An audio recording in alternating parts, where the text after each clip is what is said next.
नमस्कार व्यूअर्स, मैं हूं अमीश देवगन और आप देख रहे हैं ये देश है हमारा। करीब 10 दिन बाद बिहार में पहले राउंड की वोटिंग होगी, इसलिए चुनावी तापमान अब आसमान छू रहा है। बिहार में बीजेपी के दिग्गजों ने मोर्चा संभाल लिया है। प्रधानमंत्री मोदी कह रहे हैं कि राजद पिछले 2 दशकों में कोई चुनाव नहीं जीती, लेकिन कांग्रेस 35 साल से बिहार में राजद की पिछलग्गू बनी हुई है। तो दूसरी तरफ तेजस्वी यादव कह रहे हैं कि बिहार को एक बिहारी ही चला सकता है, कोई बाहरी नहीं। इसलिए ओवैसी ने भी कांग्रेस आरजेडी पर बड़ा हमला करते हुए कहा है कि इस गठबंधन में मुस्लिम समाज से किसी को डिप्टी सीएम का फेस नहीं बनाया, क्योंकि ये मुसलमानों को सिर्फ वोट बैंक समझते हैं।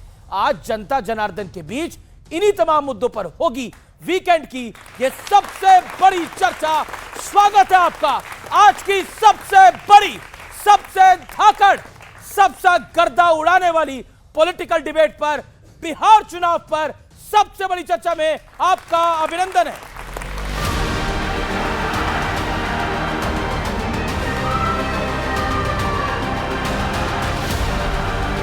लोकतंत्र के महापर्व का बिगुल बज चुका है।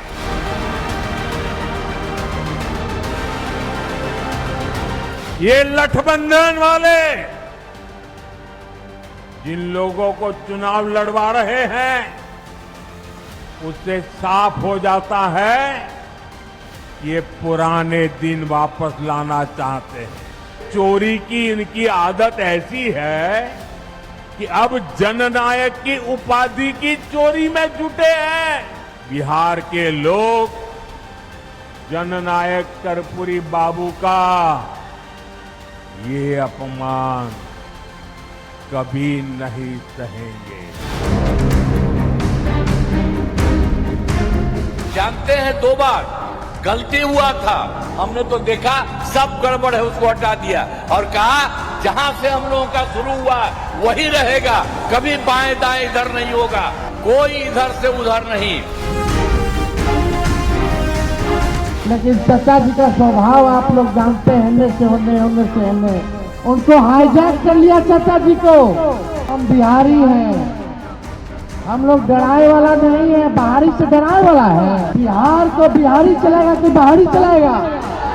एक बात तो तय है, नीतीश कुमार जी को अमित शाह और भाजपा के लोग दोबारा मुख्यमंत्री बनाने नहीं जा रहे। इसी साबुद्दीन के बेटे को रघुनाथपुर से फिर से एक बार लालू ने खुद टिकट देने का काम किया है, मगर मैं सिवान वालों को कहने आया हूं, अब नरेंद्र मोदी और नीतीश कुमार का राज है। 100 साबुद्दीन आ जाए, किसी का बाल बांका नहीं हो सकता। 2% वाला उप मुख्यमंत्री बन सकता है, मगर 19% वाला मुसलमान का अता पता ठिकाना नहीं है। वो क्यों नहीं बन सकता? क्या मुसलमान सिर्फ दरी बिछाएगा? क्या मुसलमान सिर्फ आपको वोट देने के लिए है? मेरे साथ तमाम प्रवक्ता नेता मौजूद हैं, एक्सपर्ट मौजूद हैं। जोरदार तालियों के साथ स्वागत करिए प्रदीप भंडारी का, प्रवक्ता भारतीय जनता पार्टी, नीरज मिश्रा प्रवक्ता कांग्रेस पार्टी, शोएब जमाई नेता एआईएमएम और दिल्ली प्रदेश अध्यक्ष हैं, सतीश के सिंह वरिष्ठ पत्रकार, AK वाजपेयी एनडीए के घटक दल महासचिव एलजेपी। मेरे साथ इस चर्चा के अंदर जुड़ रहे हैं राजकुमार भाटी, समाजवादी पार्टी के नेता और सीनियर लीडर। चलिए अब रैपिड फायर राउंड शुरू करते हैं। ये एक नया राउंड है और एक लाइन में या एक शब्द में जवाब देना है। एक लाइन के बाद आपका वाक्य कट जाएगा, एक लाइन में जवाब देना है। आप सबको क्लियर है तो थम्स अप करिए।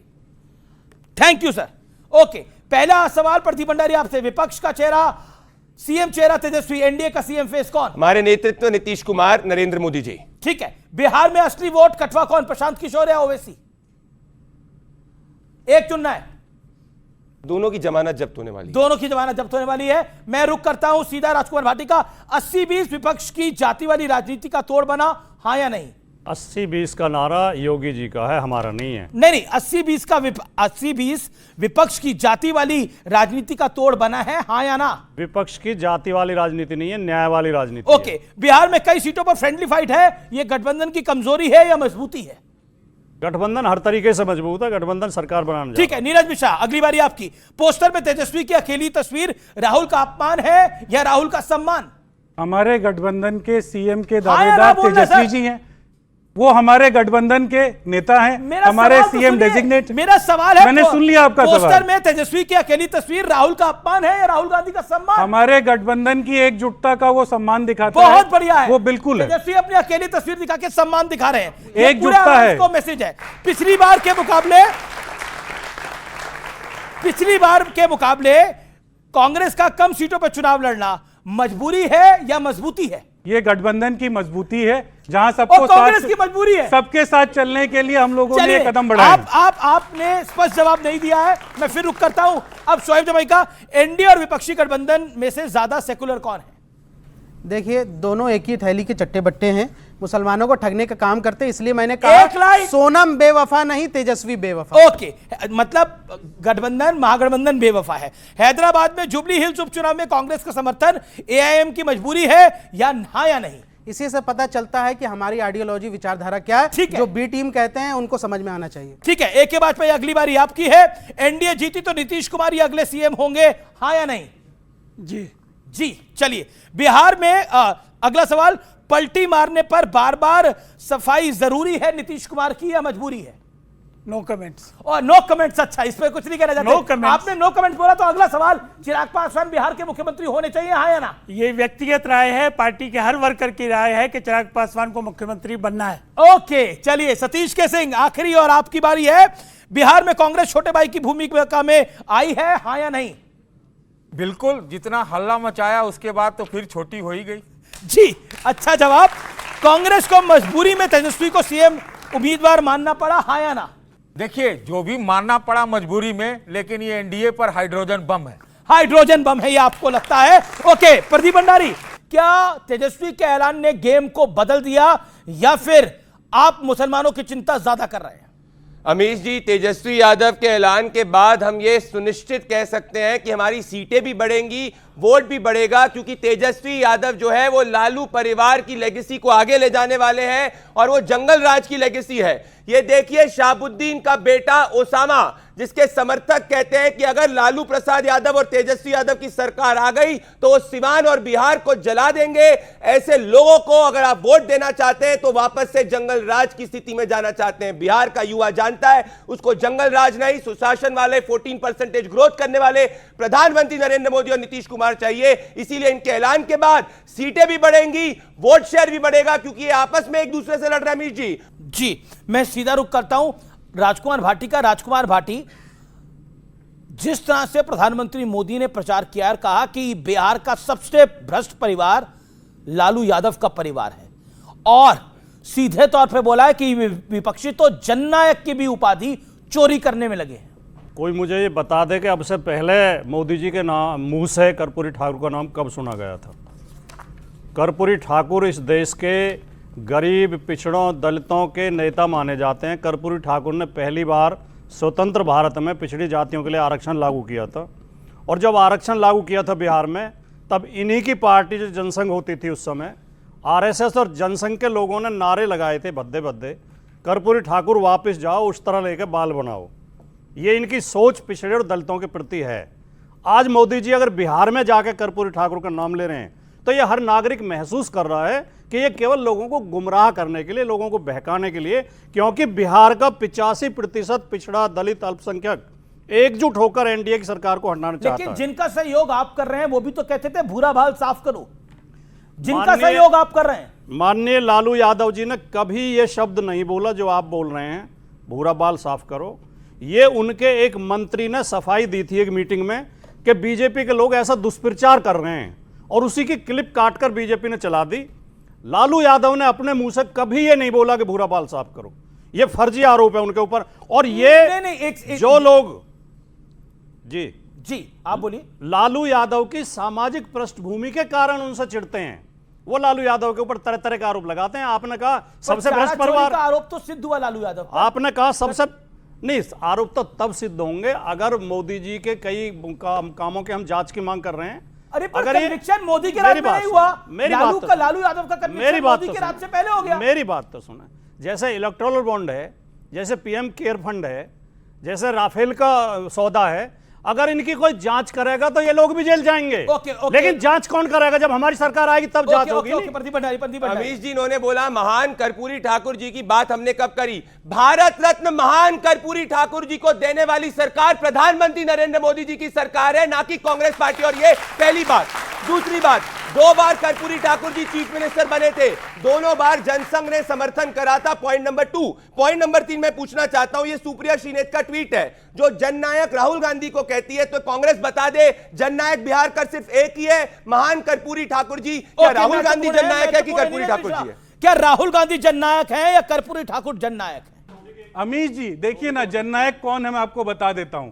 जिन्होंने बिहार के अंदर 26% आरक्षण की बात की थी, उस बात जो इनको पसंद नहीं आई तो अप्रैल 1989 में उनकी सरकार को गिरा दिया। उन कर्पूरी ठाकुर जी को तो जननायक मानते हैं, हम भी मानते हैं, लेकिन जब हमने कास्ट सर्वे कराया और उसके बाद हमने भाई साहब मैं सवाल बड़ा सरल पूछ रहा हूं, मैं कह रहा हूं कर्पूरी ठाकुर जी जननायक है, राहुल गांधी जननायक है? जवाब दीजिए ना। अमीश जी आप जलेबी बना रहे हैं, राहुल जी बड़ी सुंदर जलेबी बना रहे हैं। कर्पूरी ठाकुर जी के आदर्शों पर चलने वाले राहुल गांधी भी उन्हीं की तरह जननायक है। जननायक है उन्हीं की तरह, बिल्कुल है। ये इस बड़ा देश है के अंदर राहुल गांधी कर्पूरी ठाकुर की तरह जननायक है। जवाब प्रदीप भंडारी का जवाब जरूरी है, AK वाजपेयी का जवाब जरूरी है। ये बिहार का अपमान है अमीश जी। बिहार का जननायक सिर्फ और सिर्फ कर्पूरी ठाकुर थे। कोई भी किसी के आदर्श पे चले, जननायक सिर्फ कर्पूरी ठाकुर जी थे। और एक 10 सेकंड बाद कंप्लीट करूंगा। लालू यादव ने कर्पूरी ठाकुर जी, महान कर्पूरी ठाकुर जी को कपटी ठाकुर किया था, उसके साथ अलायंस क्यों किया? अगर वो ऐसे आदर्श पे चले, गांधी के विचारों पर जो लोग चले वो राष्ट्रपिता हो जाएंगे?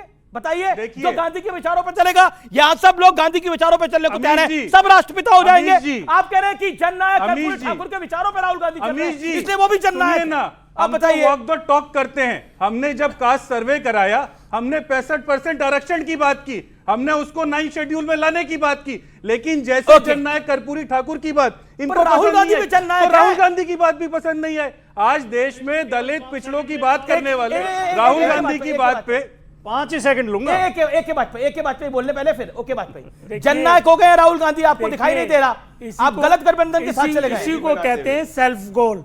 ये सेल्फ गोल है। कहां जननायक कर्पूरी ठाकुर और कहां राहुल गांधी? कौन सा ऐसा काम राहुल गांधी ने कर दिया है जो उनके बराबर में आप उनको खड़ा कर देंगे?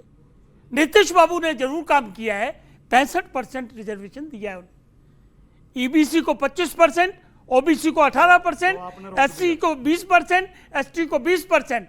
लेकिन दुर्भाग्य ये हुआ कि मामला हाईकोर्ट ने डिसमिस कर दिया। बिहार सरकार सुप्रीम कोर्ट गई है, अभी सुप्रीम कोर्ट में मामला पेंडिंग है और हमें उम्मीद है कि वहां से वो क्लियर होकर आएगा। तो जननायक राहुल गांधी हो जाएंगे, ये बड़ा हास्यास्पद है। हाँ, एलओपी है, आप उनकी तारीफों के पुल बांधिए, लेकिन इससे काम चलने वाला नहीं है। बिहार में जो प्रेजेंट गवर्नमेंट है एनडीए की, उसके खिलाफ कोई एंटी इनकम्बेंसी नहीं है।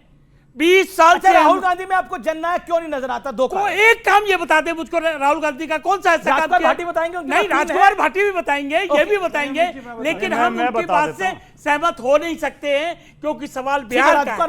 बिहार के लिए या देश के लिए क्या किया? मेरा सवाल तो ये है, जब ये दूसरा चाणक्य बना सकते हैं, जब दूसरा लौह पुरुष बना सकते हैं, तो दूसरा जननायक क्यों नहीं हो सकता? कोई जरूरी है जननायक एक ही हो? जननायक 4 भी हो सकते हैं। जिसके अंदर योग्यता है, जो जनता की बात कर रहा है, वो जननायक है। हाँ, वो बात आपकी ठीक है। इतिहास लिखना पड़ेगा। राहुल गांधी अकेले व्यक्ति हैं इस देश के जिन्होंने 2000 किलोमीटर पदयात्रा की है। काम करके कोई खाली से क्या जननायक हो जाएंगे? क्या आप इतना समझदार? एक सेकेंड, ओके, क्या कह रहे हैं आप? हम ये कह रहे हैं कि राजकुमार भाटी हमारे मित्र भी हैं और बहुत समझदार प्रवक्ता भी हैं। ये कह रहे हैं जी पदयात्रा करिए इसलिए वो जननायक हो जाएंगे। कमाल कर रहे हो आप। राहुल गांधी जो विदेश की धरती पे जाके इस देश के टुकड़े बोलते हुए मुस्कुरा भी रहे। नहीं, राजकुमार भाटी बोलते हुए मुस्कुरा भी रहे। अब वो मुस्कुराएंगे, उनका हक है, उसमें क्या दिक्कत है, लेकिन बात को जस्टिफाई नहीं कर सकते क्योंकि इनके लिए जननायक अगर ये होंगे। एक शोएब जमाई का भी, शोएब जमाई, राहुल गांधी जननायक है आपकी राय के अंदर?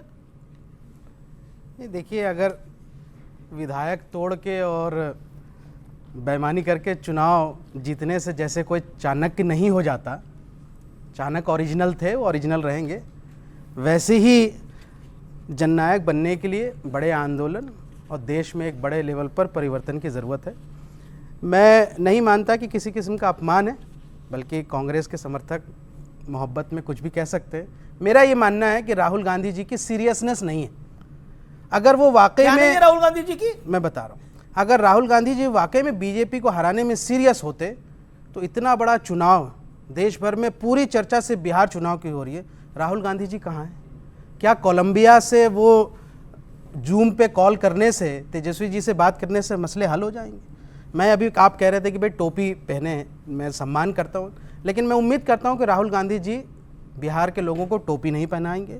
वो अगर सीरियस हैं तो वो भारत आए, आपको राहुल गांधी बिहार में चुनाव लड़े, बिहार में जाए, बिहार के लोगों से मिले। इतने बड़े बड़े फैसले हो रहे हैं टिकट बंटवारे के, राहुल गांधी जी कोलंबिया में बैठ के जूम कॉल कर, अरे क्या है, आपको विदेश मंत्री है, आप सरकार में हैं, आप विदेश मंत्री हैं, क्या है? ना डिप्लोमेटिक कोई इशू है, ना स्ट्रैटेजिक कोई इशू। एक विपक्ष का नेता कोलंबिया में क्या कर रहा है? क्या उसका लेना देना देश की राजनीति से? तो ये सीरियसनेस है। और फिर मैं सवाल पूछूंगा तो कह दीजिए मैं सांप्रदायिक। अगर आपके पास लॉजिक है, तथ्य, तो जवाब दे दीजिए कि इतना बड़ा चुनाव है, राहुल गांधी जी नॉन सीरियस होकर क्यों घूम रहे हैं? अगर आप बीजेपी को हराना चाहते हैं तो। अमीश जी देखिए, बहुत छोटी सी जवाब मैं इनकी बात पे भी जवाब देता हूं, वाजपेयी जी की बात पे भी इनकी बात का जवाब पहली बात तो ये, उन्होंने क्या कहा कि राहुल गांधी ने क्या किया है कि वो जननायक हो जाएंगे। इस देश में जब जब कोई काला कानून आता है तो देश की जनता के साथ खड़ा हुआ वो राहुल गांधी दिखता है, उसके बाद बाकी लोग लाइन में आते हैं। इस देश के अंदर संविधान को बचाने के लिए, देश को सांप्रदायिकता से बचाने के लिए 4000 किलोमीटर की पदयात्रा की है उस आदमी ने, इसलिए वो जननायक हो जाता है। और जहां तक हमारे भाई कह रहे हैं कि उनका क्या रोल रहा इस चुनाव का, चुनावी सीरियस है, सीरियस नहीं है वो। इनको मेरे ख्याल से चश्मा जो है वो शायद इनको भी नारंगी लग गया है, क्योंकि इनको यह समझ नहीं आया कि जहां से इस चुनाव की शुरुआत हुई, वो शुरुआत हुई उस 17 दिन की यात्रा से, वोटर अधिकार, जहां पर वोट चोरी हो रही थी, हमारे दलित मुस्लिम भाइयों के वोट को काटा जा रहा था, और उसकी सबसे पहली आवाज राहुल गांधी ने उठाई। मैं राहुल गांधी जी का चेहरा कांग्रेस से इस्तेमाल किया पूरे बिहार में।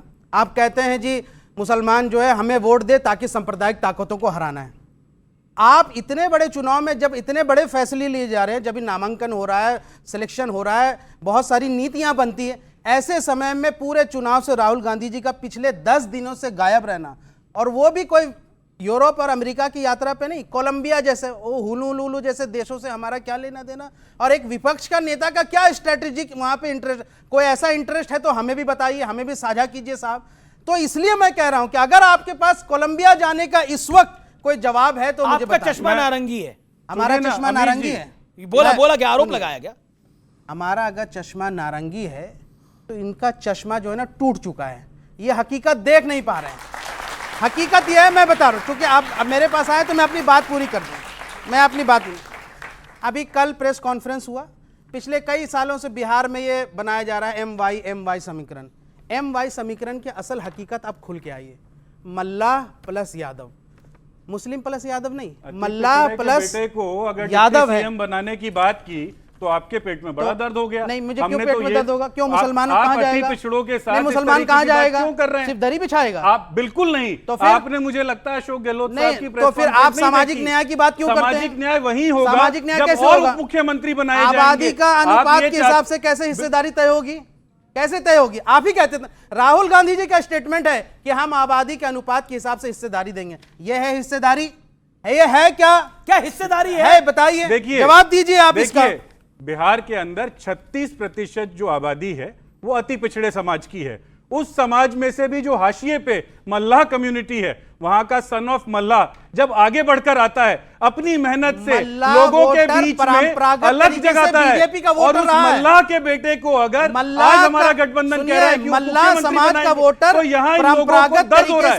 हमने तो सीधा कहा, हम तो सबको साथ लेकर समावेशी पार्टी हैं। हम लोग तो दलित, पिछड़े, मुसलमान, अति पिछड़े सबके साथ खड़े और सवर्णों के साथ भी खड़े। और हम लोग वो कह रहे अगर हमारा चश्मा नारंगी है तो आपका चश्मा टूटा हुआ है, जो राहुल गांधी में जननायक ढूंढ रहा है। देखिए ना, वो नॉन सीरियस है। देखिए, मैं व्यक्तिगत टिप्पणी अब नहीं करना चाहूंगा, क्योंकि इनको ये समझ नहीं है कि जब देश वो कह रहे हैं नॉन सीरियस है नहीं राहुल नहीं, गांधी। सुनिए, इन्होंने क्या कहा कि वो वेनेजुएला टाइप की इकोनॉमी में, हुलुलुलु टाइप की इकोनॉमी में क्या करने गए। इनको ये समझ तो है नहीं कि नरेंद्र मोदी जी की जो लेगेसी है वो जॉबलेस इकोनॉमी की है, जिसको ये ग्रोथ की बात करते हैं। उस जॉबलेस ग्रोथ की इकोनॉमी में प्रधानमंत्री है, कोलंबिया में क्या स्ट्रैटेजिक इंटरेस्ट है? विदेश मंत्री का इंटरेस्ट होगा।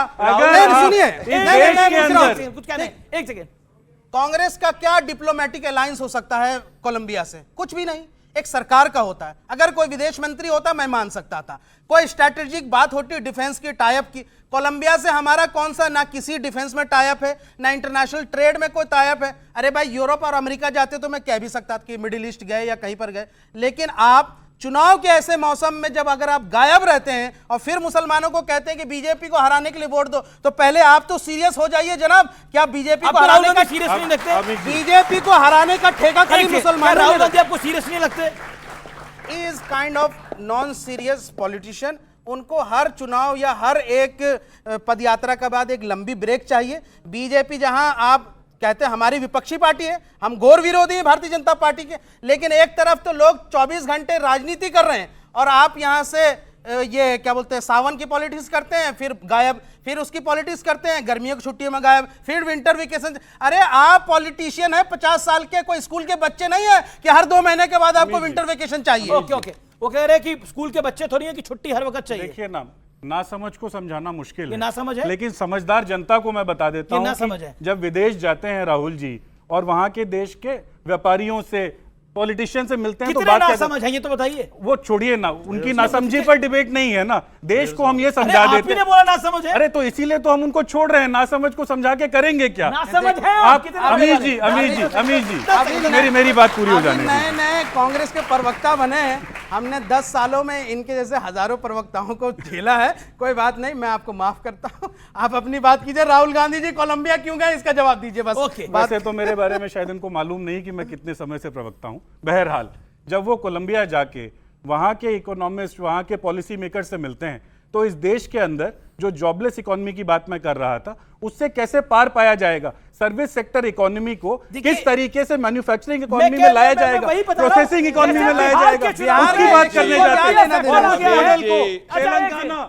बिहार के चुनावों में आप कांग्रेस को डिफेंड करना पड़ रहा है। राहुल गांधी बिजी है इमरती बनाने के लिए, जलेबी बनाने के लिए। 30 दिन से बिहार नहीं गए, क्या ये सीरियसनेस है?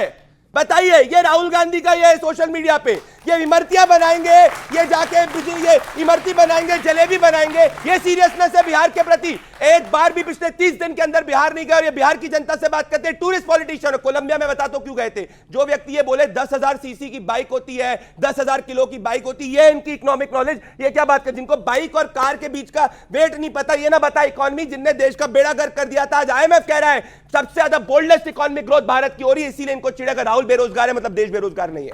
ओके, राहुल बेरोजगार है तो देश बेरोजगार नहीं है। सतीश के सिंह 30 सेकंड में आपको मौका देता हूं, आपकी शुरुआत है। मैं आपसे जानना चाहता हूं, बिहार के चुनाव में ये जो घोषणा करी है डिप्टी सीएम और सीएम की, इसने बवाल मचाया है या सवाल खड़ा करा है?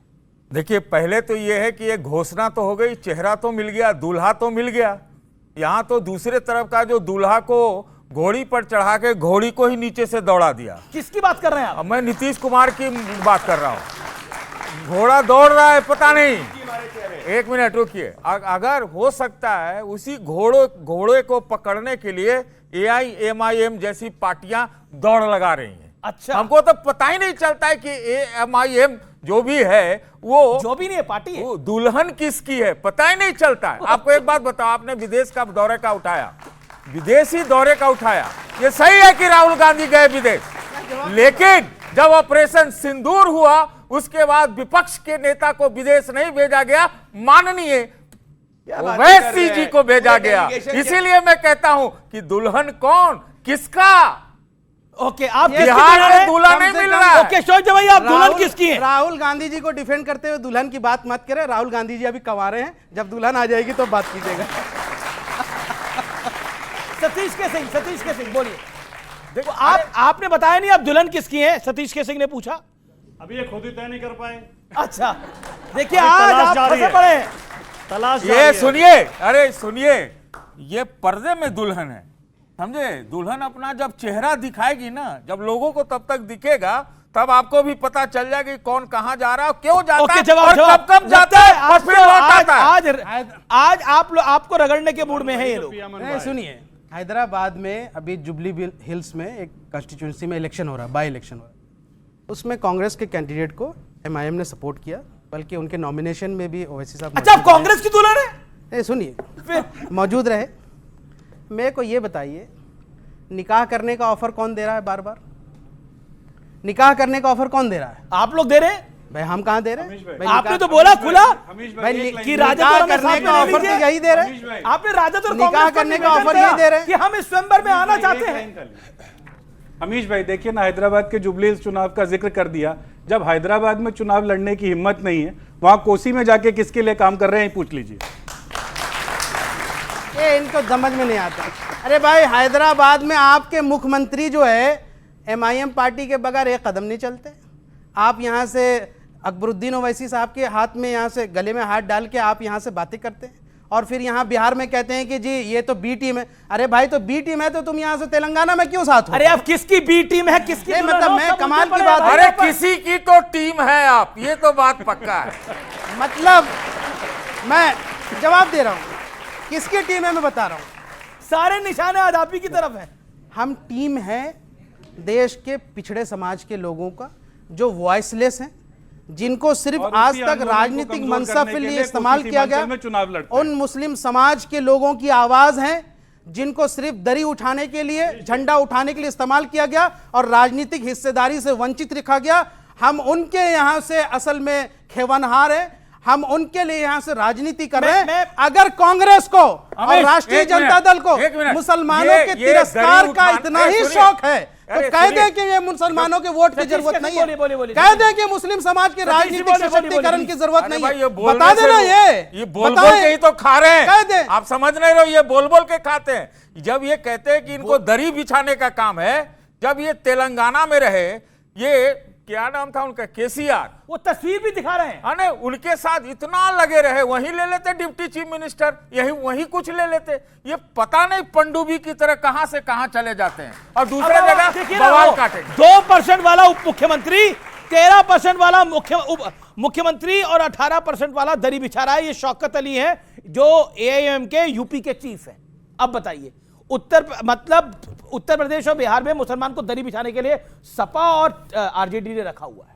शोएब भाई साहब, आपने पूछा कि आप किसकी टीम है, उन्होंने कहा हम पिछड़े वर्ग की टीम है, पिछड़े वर्ग की आवाज़ उठाते हैं। लेकिन जब एक महापिछड़े व्यक्ति को उप मुख्यमंत्री घोषित किया जा रहा है तो इनके पेट में दर्द है, कैसी पिछड़े वर्ग की टीम है। दूसरी बात, हम इन्हें बीजेपी की बी टीम क्यों कहते हैं?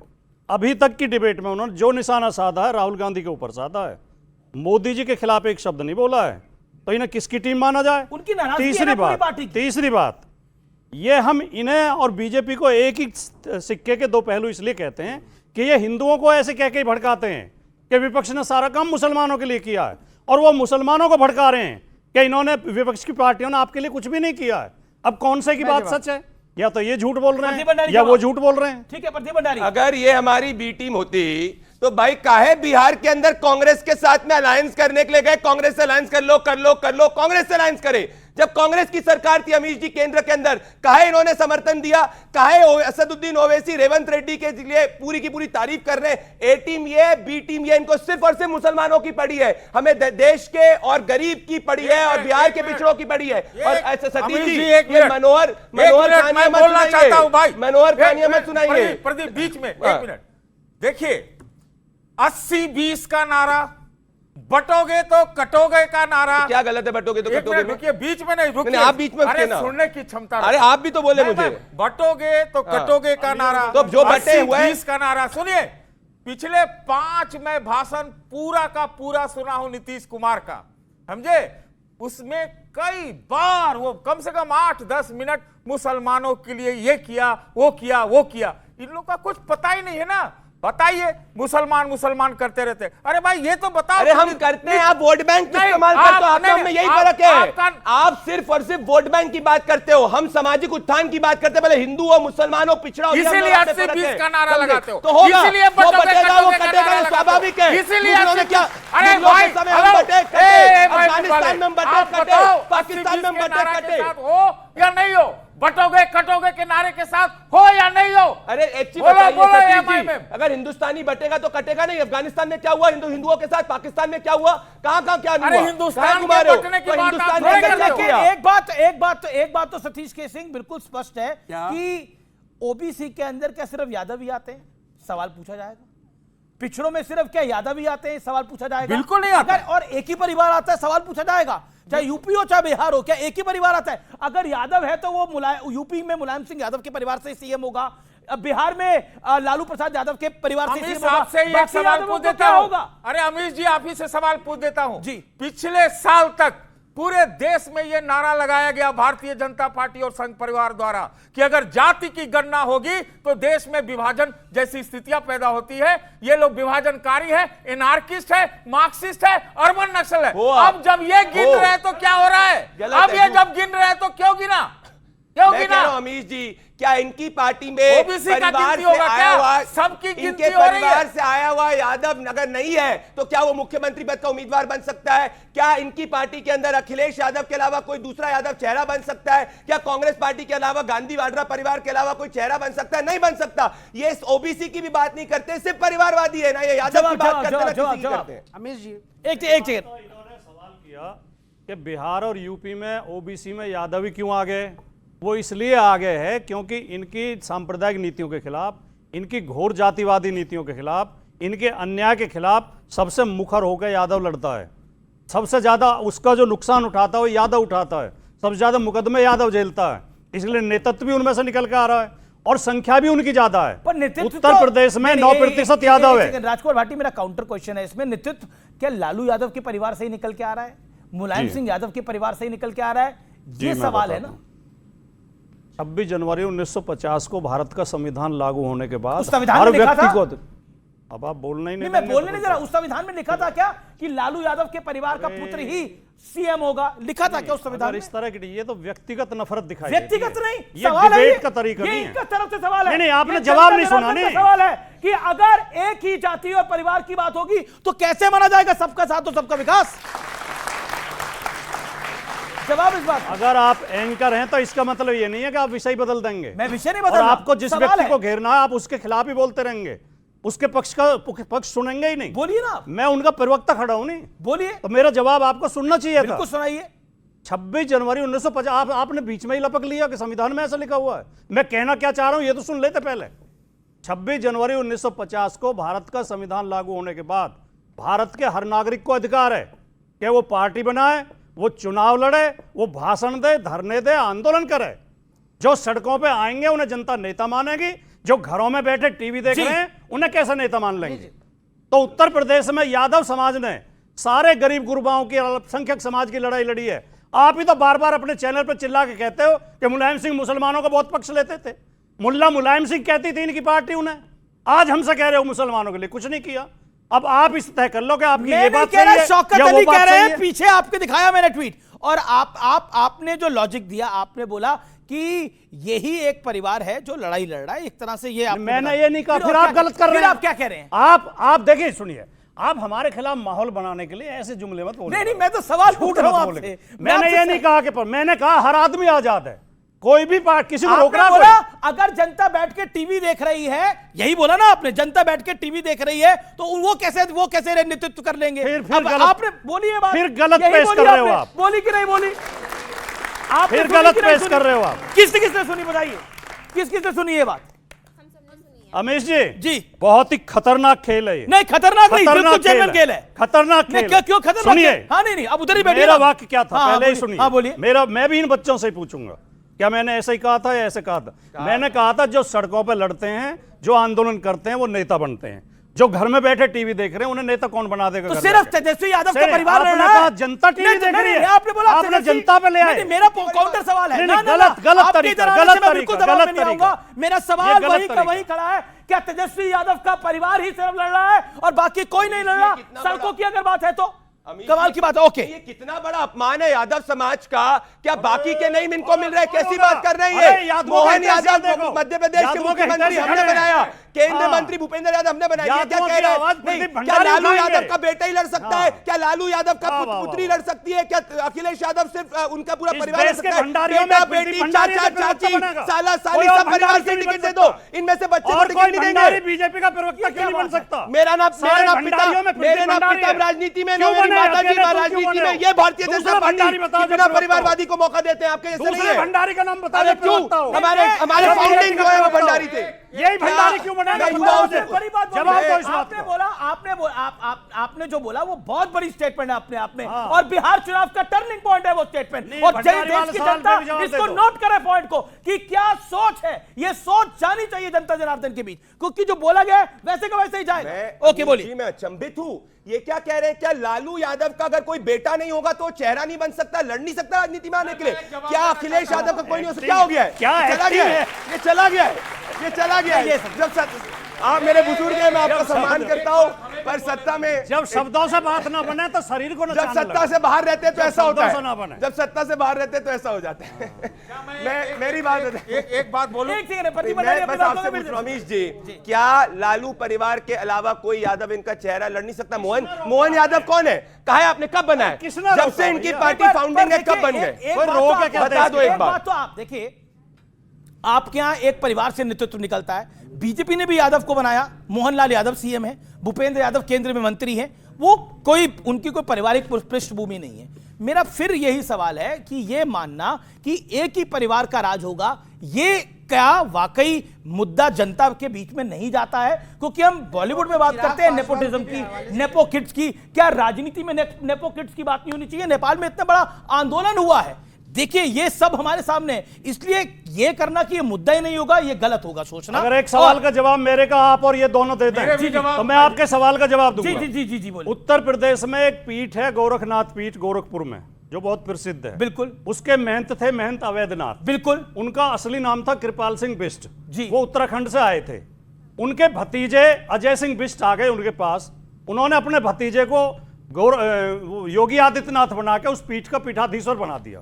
तो उन्हें अपने भतीजे के अलावा कोई और नहीं मिला था पूरे देश में, और वही उनकी जगह सांसद बने और आज मुख्यमंत्री हैं। तो ये परिवारवाद है या नहीं है? ये परिवारवाद है या नहीं है? कितना इसका बड़ा जवाब दें मुझे आप। इससे इनके मन इसका में जवाब दें आप हिंदुओं के मुझे। प्रति घृणा दिखती है। अरे किसी ने दीक्षा ली है, साधना करी है, अरे तपस्या दीक्षा करी है, उनके तब भतीजे जाके ने वो क्यों संत ली? बना है, और तब जाके वो लोग नहीं योगी थे। आदित्यनाथ जी महंत बने। कृपाल ऐसे सिंह नहीं बिष्ट के होता। भतीजे क्या ने बात क्यों कर नहीं रहे हो दीक्षा? आप? ये आप वो इसी किसी ये और को सोच नहीं है, बना सकते यही थे। सोच है समाजवादी पार्टी की, जो इस कहती थी सवाल कि का भाई जवाब वो दीजिए आप। बुलडोजर गोरखपुर मठ की तरफ कर देंगे, ये इनकी सोच है। इतनी मठाधीशों से नफरत है ओके आपको। ओके, चर्चा को अपने परिवारवाद को लेकर करने के लिए। इसी विषय पे बोल रहा हूं। नहीं, मेरे देखिए, सवाल का जवाब नहीं ये मिला, जो- लेकिन देना ये भंडारी जी जवाब देते हैं। दिया मैंने। अपने भतीजे को कैसे आप मैंने तपस्या पूछा कर लो, जाके भंडारी आप कोई तपस्या और करो। नेता बताइए। आप तपस्या मुझे करो। याद में आता है कांग्रेस कांग्रेस पार्टी तपस्या नहीं की के थी। पूर्व नेता रमेश भंडारी कांग्रेस के पूर्व नेता हुए, राज्यपाल भी हुए उत्तर प्रदेश के। ओके बोलिए। मैं एक लाइन बहुत सीरियसली बोलना चाहता हूं। देखिए, ये भारतीय जनता पार्टी का एक चाल चरित चेहरा था, लेकिन जो ये बिहार में चुनाव लड़ रहे हैं, इनका नाम वहां रहना चाहिए एनडीए नहीं, वो इनको नेशनल परिवार अलायंस नाम रखना चाहिए। ये पासवान जी, रामविलास जी के बेटे, और मांझी जी और उपेंद्र कुशवाहा जी, ये परिवार वाले नहीं है तो और क्या है ये? सतीश के सिंह, क्या प्रधानमंत्री ने सीताराम केसरी को कांग्रेस ने इस मुद्दे को उठाया, सीताराम केसरी को लेकर एक ट्वीट कर, और वहीं से ये मुद्दा बड़ा हो गया। क्या कांग्रेस को ये करना चाहिए था? क्या आपको लगता नहीं है हिट विकेट टाइप का मुद्दा है, क्योंकि सीताराम केसरी कांग्रेस के लिए दुखती रग हो सकता है? देखिए, ये सच्चाई है कि उनके साथ व्यवहार अच्छा नहीं हुआ था, लेकिन उनके कारण क्या हुआ था इन दर्शकों के लिए, इस युवा पीढ़ी के लिए सीताराम केसरी देखिए, के मैं साथ क्या हुआ? अगर सच्चाई भाई वो दुनिया में नहीं है, वो देश के प्रधानमंत्री बनना चाह रहे थे, वो कांग्रेस के हुकूमत को चैलेंज कर रहे थे, इसलिए। और अगर दुर्व्यवहार हुआ, आपने एक पक्ष बताया, दूसरा पक्ष बताइए निकाला कैसे गया? निकाला गया कैसे क्या? था? अरे भाई सतीश जी देखिए, अब इसमें आइए आपको- आइए आप हाँ, आइए, बुला रहा हूं हाँ, आपको। बताइए बताइए बताइए हाँ, बताइए। कैसे निकाला गया था? देखिए निकाला गया था, मैंने कहा कि दुर्व्यवहार हुआ, दुर्व्यवहार हुआ। क्या क्या दुर्व्यवहार आप हुआ था? आगे बताइए, अडवाणी के साथ दुर्व्यवहार नहीं हुआ? क्या अडवाणी को पकड़ा गया? नहीं, निकाला भारत गया? रत्न दिया गया? कर्पूरी नहीं, ठाकुर, नहीं, आप सुनिए, नहीं कर सकते। नहीं नहीं क्यों नहीं, अरे उनके जनक हैं अडवाणी जी, नहीं, अडवाणी जी को देना चाहिए था, नहीं, पर दिया सीताराम क्या? केसरी के साथ देखिए क्या? क्या मैं है, आपसे पूछ रहा हूँ सीताराम केसरी के साथ क्या हुआ, बताइए आप क्या हुआ? क्या हुआ? क्योंकि वो चूंकि चैलेंजर बन रहे थे यही पुराना किला रोड से, तो ये मामला अनबन हुआ। वैसे तो नरसिम्हा राव के साथ भी हुआ था। दोनों चैलेंजर किसके लिए थे? गांधी परिवार के लिए थे। यस थे। ओके, हाँ थे, ये बिल्कुल थे, इसलिए हुआ। देवगौड़ा तो क्या कैसे पकड़ के निकाला गया था? अरे ये सामने बैठे मैं आपको बता रहा हूं, सीताराम केसरी को एक बुजुर्ग आदमी को धक्के मार के निकाला गया एक था। बात और सुन लीजिए, धक्के मार के निकाला गया था पार्टी से। सुनिए, अरे यही सुनिए, हमारे सुनिए, ओके, ओके, अरे आप ओके। सुनिए। सोनिया गांधी को प्रेसिडेंट बनाने के लिए सीताराम केसरी की धोती खोली थी, यही फैक्ट है, ये हर तरफ का था। अमीश जी आप चेक करवा लीजिए, सोनिया गांधी को प्रेसिडेंट बनाना था, सीताराम केसरी की धोती खोली थी, दलित का अपमान किया था, हमेशा ऐसे ही करते, यही नैरेटिव है। जी, जी, जी। बाबा मैं साहब एक अम्बेडकर सेकंड, का मैं अपमान एक किया सेकंड था। रुकता हूं। सबसे पहले एक राष्ट्रीय पार्टी ने अपना दलित अध्यक्ष बनाया तो सीताराम केसरी सीताराम थे और कांग्रेस पार्टी थी। अपमानित कर दिया, जैसे गांधी वाड्रा परिवार के ऊपर बिल्कुल बने। नहीं। आप दलितों को जितना सेक्रेटरी सम्मान हमने सेक्रेटरी दिया थे। है, इनके अंदर नहीं, विपत्ति। नहीं, बाबा इन्होंने साहेब तो अम्बेडकर ने बंगारू लक्ष्मण, सुनिए ना, सुनिए ना, साहब, बंगारू लक्ष्मण इनके यहाँ एक दलित अध्यक्ष बने, उनकी क्या स्थिति हुई? वो क्या पैसे लेते हुए पकड़े गए थे कैमरे पे? लोगों ने तो ये कहा इनके नेताओं ने फोर्सिंग ऑपरेशन कराया। मैं इस तरीके से सीताराम केसरी के साथ क्या क्या हुआ है? आचार्य प्रमोद कृष्णम ने सीताराम केसरी के विषय में क्या खुलासा किया था आज से 1 साल पहले, सुनिए जरा। सीताराम केसरी को हटाने का आदेश कहां से आया था? सोनिया गांधी जी के यहाँ से। और आप सब कार्यकर्ताओं को यह आदेश दिया गया कि भाई अब इनको उठा के फेंका उनके साथ बदतमीजी की गई कांग्रेस दफ्तर के अंदर। क्या बदतमीजी हुई थी? धोती खोली गई थी उनकी, बदतमीजी हुई, गालियां दी गई, उनकी धोती खोल दी गई थी। और इस सबको बाकायदे वरिष्ठ नेताओं के द्वारा शीर्ष नेतृत्व को बताया जा रहा था और वहां प्रसन्नता का माहौल था। सोनिया गांधी के इशारे पर कांग्रेस के शीर्ष नेतृत्व वहां से मॉनिटरिंग कर रहा था और बताया जा रहा था और वहां पर प्रसन्नता का माहौल था। ये मैं नहीं कह रहा, ये आचार्य प्रमोद कृष्णम ने आज से 1.25 साल पहले कहा था, जब सीताराम केसरी के, आज से 1.25 साल या 1.5 साल पहले, जब सीताराम केसरी के विषय में कोई चर्चा नहीं हो रही थी। अब बड़ी बात यह है प्रधानमंत्री नरेंद्र मोदी जो बोल रहे हैं उस बात में तार्किकता है, इसीलिए आचार्य प्रमोद कृष्णम ने सीधे तौर पे कहा। और आचार्य प्रमोद कृष्णम वो थे जिन्होंने सीताराम केसरी को उठाया था बतौर कार्यकर्ता और बकायदा इस पॉडकास्ट में उन्होंने माफी मांगी कि मुझसे गलती हुई थी, मेरे को मेरे शीर्ष नेतृत्व ने बोला था ऐसा करा और मैंने करा और सोनिया गांधी के इशारे पे मैंने करा। इससे बड़ा खुलासा सीताराम केसरी के विषय में अभी तक नहीं हुआ है, इसका जवाब देना पड़ेगा सर आपको।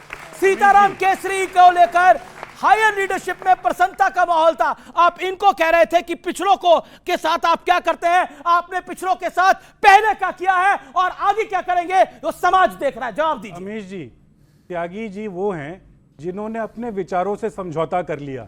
ये आज से कुछ साल पहले देश के अंदर सौहार्द, आचार्य प्रमोद कृष्णम त्यागी जी जो हैं, पीठाधीश्वर है वो, त्यागी जी जो हैं, उन्होंने अपने विचारों के साथ समझौता कर लिया। तो जिस व्यक्ति ने विचारों से समझौता किया उस व्यक्ति की बात को हम कैसे मान ले? और ये व्यक्ति इस बात को क्यों नहीं कहता? एक दलित समाज से आने वाले व्यक्ति को सीताराम केसरी बदतमीजी तो हुई थी, इनकी बात को आप कैसे मान लेंगे? आप मेरी बात सुनिए ना, 1996 में जब वो राष्ट्रीय अध्यक्ष उनकी बात को ना मानो, आपकी बात को मान लो। सोनिया जी के कहने पर बने थे। इस देश के अंदर से आवाज आई जिसको सोनिया जी ने सुना और उन्होंने इस बात को आगे रखा कि आप सोनिया जी सुने तो बने, सोनिया जी कहे तो वो धोती खोल दो, सब कुछ सोनिया जी है, इनकी पार्टी और कुछ नहीं है। और उनको बनाया okay okay okay okay okay shows भाई, क्या आपको लगता है अभी आपको एक लेक्चर दिया जा रहा था कि पिछड़ों को एक कोई बना है तो आपको तकलीफ हो रही है? राजकुमार भाटी ने भी बोला, जनाब ने भी बोला, मैं आपसे पूछता हूं, ये पिछड़े नहीं थे सीताराम केसरी क्या? ये देखिए, गुलाम नबी आज़ाद के साथ जो हुआ वो भी देश जानता। गुलाम नबी आज़ाद इतने कद्दावर नेता कांग्रेस के रहे, किस स्थिति में वो कांग्रेस से बाहर हुए, किस परिस्थिति में उन्होंने कांग्रेस पे क्या इल्ज़ाम लगाए, ये भी देखना पड़ेगा, क्योंकि राहुल गांधी जी के जो एडवाइजर्स हैं ना, वो पता नहीं किसकी तरफ से बैटिंग करते हैं, इसका अंदाज़ा नहीं लगाता। लेकिन मैंने आपसे कहा कि आपकी दुश्मनी से ज़्यादा दोस्ती से डर लगता है। भारतीय जनता पार्टी को इतनी चिंता होती मुस्लिम समाज की तो शहनवाज हुसैन को टिकट दे देते बिहार में, बेचारे वो ऐसी खाली घूम रहे हैं, उनको आपने टिकट इतने कद्दावर के ऐलान के बाद चिंता ज्यादा कर रहे हैं प्रदीप भंडारी। हाँ, तो शहनवाज हुसैन को टिकट नहीं दिया, बताइए चिंता कितनी ज़्यादा। लेकिन जो मैं मुख्य मुद्दे पर आना चाह रहा हूँ कि अभी आपने कहा कि भाई डिप्टी सीएम बना दिया, उसको क्या करेंगे। ये बात जान लीजिए कि सनम बेवफा नहीं, तेजस्वी जी बेवफा हो गए। और आप ये एक बात, और मैं किसी समाज का तिरस्कार नहीं कर रहा हूँ, लेकिन मुकेश साहनी जी का रिकॉर्ड ये है कि इनको अगर कोई चीज़ नहीं अपनी मनमाफिक मिलती तो ये पहले भी बीजेपी में जा चुके थे, आगे भी जा सकते। क्या गारंटी है कि वो बेवफा नहीं होंगे। अब एक सतीश जी ने हमसे बेवफाई की तो बात ही ना मत करिए। मैं सुनिए, नीतीश कुमार को क्या बोलेंगे फिर? नहीं, मैं एक बात अपनी कंप्लीट कर दूं, वो तो उनसे आप पूछिएगा। सतीश जी ने हमसे पूछा था कि भाई दूल्हे दुल्हन की बात, देखो दूल्हा तो एक ही है, हमारे मियाँ भाई हैदराबाद के असुद्दीन ओवैसी आपको साहब। दुल्हन बना रखा है वैसे इन लोगों ने। दुल्हन ये किनकी है मैं बता रहा हूँ। जब इन्होंने महाराष्ट्र में एक ऐसी पार्टी थी शिवसेना जो कहती थी हम बाबरी मस्जिद तोड़ने वाले, जब उनके साथ अलायंस किया था ना, तब ये किसकी दुल्हन थे।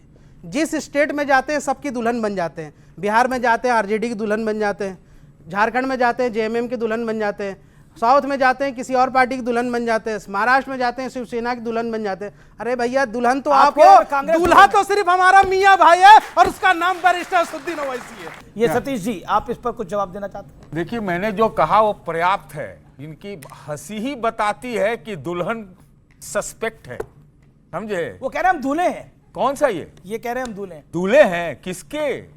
इनका हाँ, कौन ढो रहा है पालकी? तो 4 निकाय अलाउड है। अरे भाई, इनका पालकी कौन ढो रहा है ये तो बताइए। ये कह रहे हैं हमारे 4 निकाय। देखिए, ये ऐसे दूल्हा या दुल्हन है जिनका हर चुनाव का एक अलग एजेंडा होता है, इनका कोई और एजेंडा नहीं है। एक सवाल एनडीए से, क्या एनडीए के सीएम उम्मीदवार नीतीश कुमार ही है, AK वाजपेयी पहले आप? सब लोगों ने स्थिति क्लियर कर रखी है कि क्या उनके क्लियर है? हमें नहीं हो रही। नेतृत्व में हम लोग चुनाव लड़ रहे हैं। नंबर 1 नहीं, एक सेकंड नहीं, कोई गोल बोल नहीं। अरे बड़ा क्लियर बताओ सीएम कैंडिडेट है। अरे वही बता रहा हूँ मैं कहूँ सीताराम केसरी का के साथ दुर्व्यवहार हुआ था, तो मुझे लगता है नीतीश कुमार अरे ये भविष्य के घर के भविष्य वक्ता हो गए क्या? ये आप जोशी हो क्या? नीतीश बाबू को सिंधे बनेंगे। अरे नहीं, ये भी भविष्य वक्ता हो गए। जब हम लोग कह रहे हैं कि नीतीश जी के नेतृत्व में चुनाव लड़ रहे हैं और 14 तारीख को बाकायदा उनको दोबारा मुख्यमंत्री बनाएंगे। तो फिलहाल आज के इस वीकेंड एडिशन को यही समाप्त करते हैं। मेरे युवा मित्रों का, मेरे तमाम मेहमानों का बहुत बहुत धन्यवाद, जनता जनार्दन का बहुत बहुत धन्यवाद। यह चुनाव की बेला है और इस चुनाव की बेला में सारे खेला होंगे। आपको मेरा नमस्कार, जय हिंद, वंदे मातरम।